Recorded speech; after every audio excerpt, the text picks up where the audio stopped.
Baik, selamat sore semuanya anak-anakku sekalian. Materi hari ini kita membahas konsep dasar sistem informasi manajemen. Apa itu manajemen? Kita tahu manajemen merupakan sarana untuk mencapai tujuan organisasi dengan memanfaatkan alat yang tersedia semaksimal mungkin.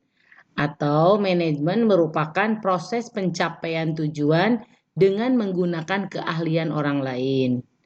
Atau lebih tepatnya, pengertian manajemen adalah suatu ilmu dan seni merencanakan, mengorganisasi, mengarahkan, mengkoordinasi, serta mengawasi tenaga manusia dengan bantuan alat-alat untuk mencapai yang telah ditetapkan. Oke, paham ya? Next. Yang kedua yaitu sistem informasi manajemen menurut teori atau ahli, salah satunya yaitu menurut Gordon B. Davis dalam bukunya Manajemen Informasi Sistem, Conceptual Foundation Struktur dengan sistem manusia atau mesin yang tepat guna menyajikan informasi untuk mendukung fungsi operasi manajemen dan pengambilan keputusan di dalam suatu organisasi. Atau menurut Joseph F. Kellin dalam bukunya Computerized Management Information System, yaitu perpaduan sumber daya manusia dan sumber daya yang berbasis komputer yang menghasilkan kumpulan penyimpanan, komunikasi dan penggunaan data untuk tujuan operasi manajemen yang efisien serta perencanaan bisnis. Oke, itu untuk dari beberapa ahli ya. Juga beberapa ahli di sini Ibu tampilkan menurut James Alter tahun 1992 dalam bukunya Informasi Sistem, yaitu prosedur kerja, kombinasi antara prosedur kerja, informasi, orang, dan teknologi informasi yang diorganisasikan untuk mencapai tujuan dalam sebuah organisasi. Baik. Jadi secara global, sistem informasi manajemen dapat didefinisikan sebagai kumpulan dari interaksi sistem informasi yang bertanggung jawab, mengumpulkan dan mengolah data untuk menyediakan informasi yang berguna untuk semua tingkatan manajemen di dalam kegiatan perencanaan dan pengendalian.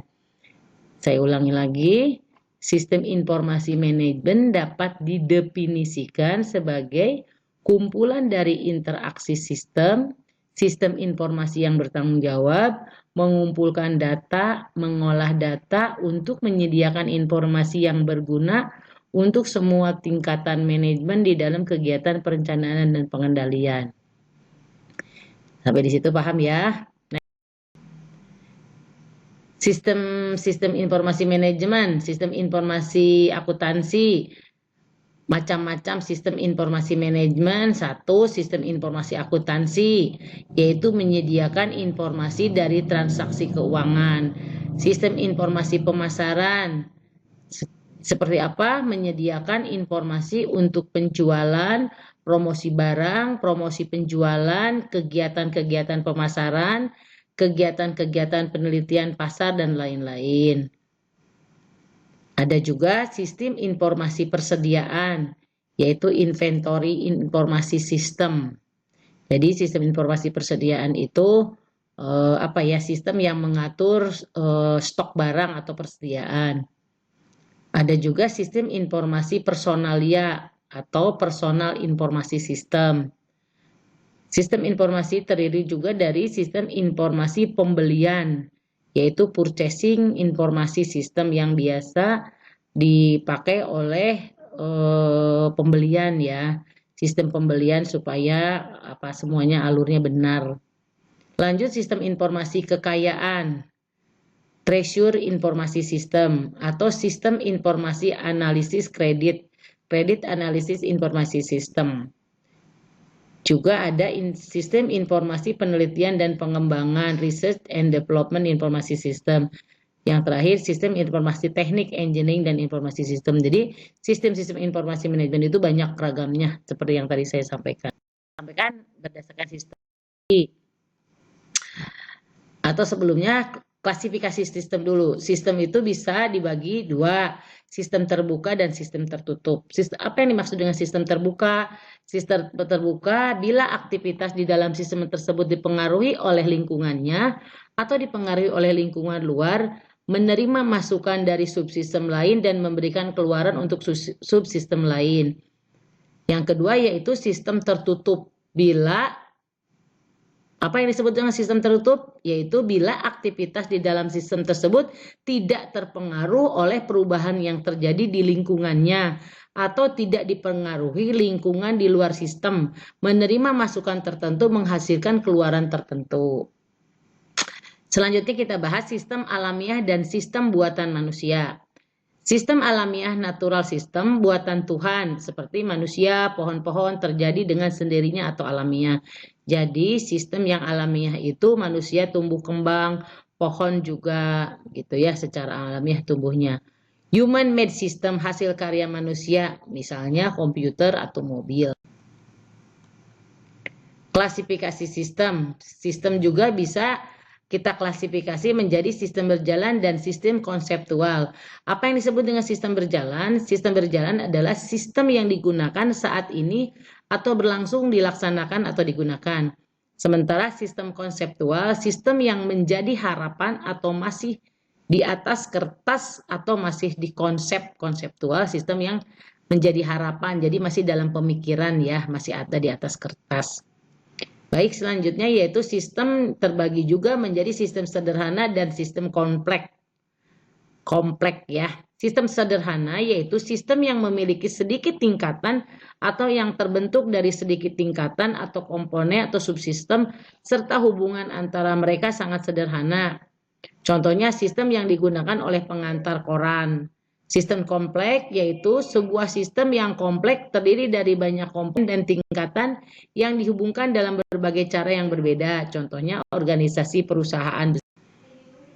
Oke, klasifikasi sistem. Sistem kerja dapat dipastikan dan sistem tidak dapat dipastikan.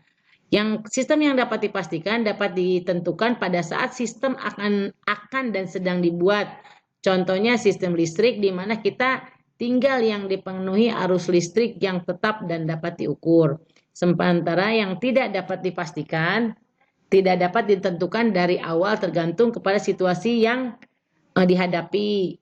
Yang selanjutnya yaitu sistem selamanya dan sistem sementara. Apa yang dimaksud dengan sistem selamanya? Sistem digunakan selama-lamanya untuk waktu yang tidak ditentukan terlepas dari apakah suatu ada perubahan atau belum karena mengalami evolusi, contohnya sistem lalu lintas.